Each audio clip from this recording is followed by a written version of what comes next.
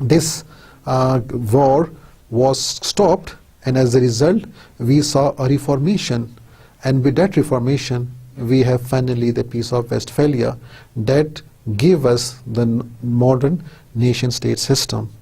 And then we discussed the development of nation-state system, in which we discussed that the rise of nationalism is one of the dominant factor that contributed to the development of nation-state system. We will continue our lecture tomorrow. I hope you understand. I wish you best of luck. Khuda Hafiz.